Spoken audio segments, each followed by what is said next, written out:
Assalamualaikum warahmatullahi wabarakatuh. Segala puji hanya milik Allah Subhanahu wa Ta'ala, Tuhan semesta alam yang telah melimpahkan rahmat, hidayah, dan nikmat yang tak terhitung jumlahnya kepada kita, terutama nikmat iman dan Islam. Kita bersyukur atas segala karunia-Nya. Sholawat serta salam semoga senantiasa tercurah kepada junjungan kita Nabi besar Muhammad SAW beserta keluarga, sahabat, dan seluruh umatnya hingga akhir zaman. Semoga kita termasuk umat yang mendapat syafaat beliau di hari kiamat. Jamaah yang dimuliakan Allah, pada kesempatan yang mulia ini, saya mengajak kita semua untuk merenungi satu kata yang sangat mendasar dalam setiap amal perbuatan seorang muslim, baik ibadah maupun muamalah. Kata itu adalah ikhlas. Ikhlas bukanlah sekedar ucapan, melainkan ruh dan pondasi yang menentukan diterima atau ditolaknya seluruh amal kita di sisi Allah Subhanahu wa Ta'ala. Dalam kehidupan sehari-hari, kita melihat banyak sekali amal kebaikan yang dilakukan oleh manusia.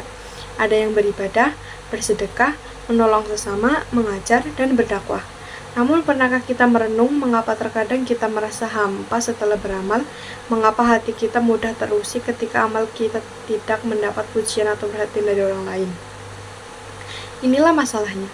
Kualitas amal tidak hanya diukur dari kuantitas atau bentuk fisiknya, tetapi yang utama adalah motivasi dan niat yang ada di dalam hati.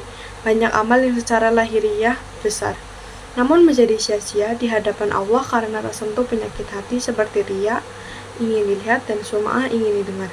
Tanpa keikhlasan, amal kita bagaikan jasad tanpa.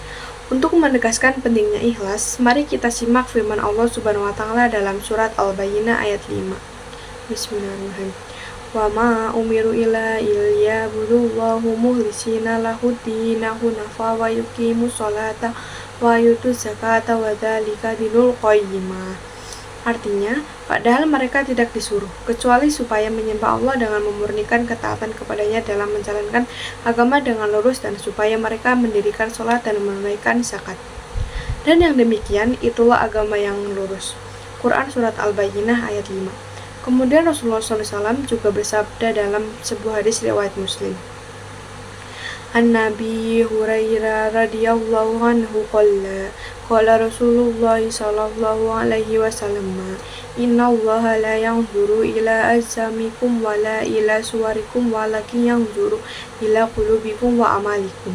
Artinya, sesungguhnya Allah tidak melihat bentuk tubuhmu dan tidak pula menilai kebagusan wajahmu, tetapi Allah melihat keikhlasan hatimu dan amalanmu. Berdasarkan dalil di atas, jelaslah bahwa ikhlas adalah memurnikan niat, menjadikan Allah satu-satunya tujuan dan beramal. Ikhlas menempatkan amal semata-mata karena mengharap ridho Allah, bukan pujian, sanjungan, kedudukan, atau imbalan dari manusia. Ikhlas adalah amalan hati. Ikhlas bersemayam di dalam hati, ia adalah rahasia antara seorang hamba dengan Tuhannya. Seseorang yang ikhlas akan merasa sama ketika beramal di hadapan banyak orang atau saat sendirian, karena yang ia cari hanyalah pandangan Allah. Keikhlasan melindungi dari riya dan sum'ah. Riya atau pamer adalah syirik kecil yang dapat menghancurkan pahala amal. Ikhlas adalah benteng terkuat yang melindungi hati kita dari virus-virus ini. Dengan ikhlas, hati akan tenang karena tidak perlu cemas dengan penilaian manusia. Ikhlas menambah nilai amal. Amal yang sedikit, jika dilandasi keikhlasan yang tinggi, nilainya akan jauh lebih besar dari sisi Allah daripada amal besar yang ternodai oleh niat duniawi. Allah melihat kualitas hati, bukan sekedar kuantitas perbuatan. Oleh karena itu, setiap kali kita kehendak beramal, marilah kita tanyakan pada diri sendiri, untuk siapakah amal ini aku lakukan?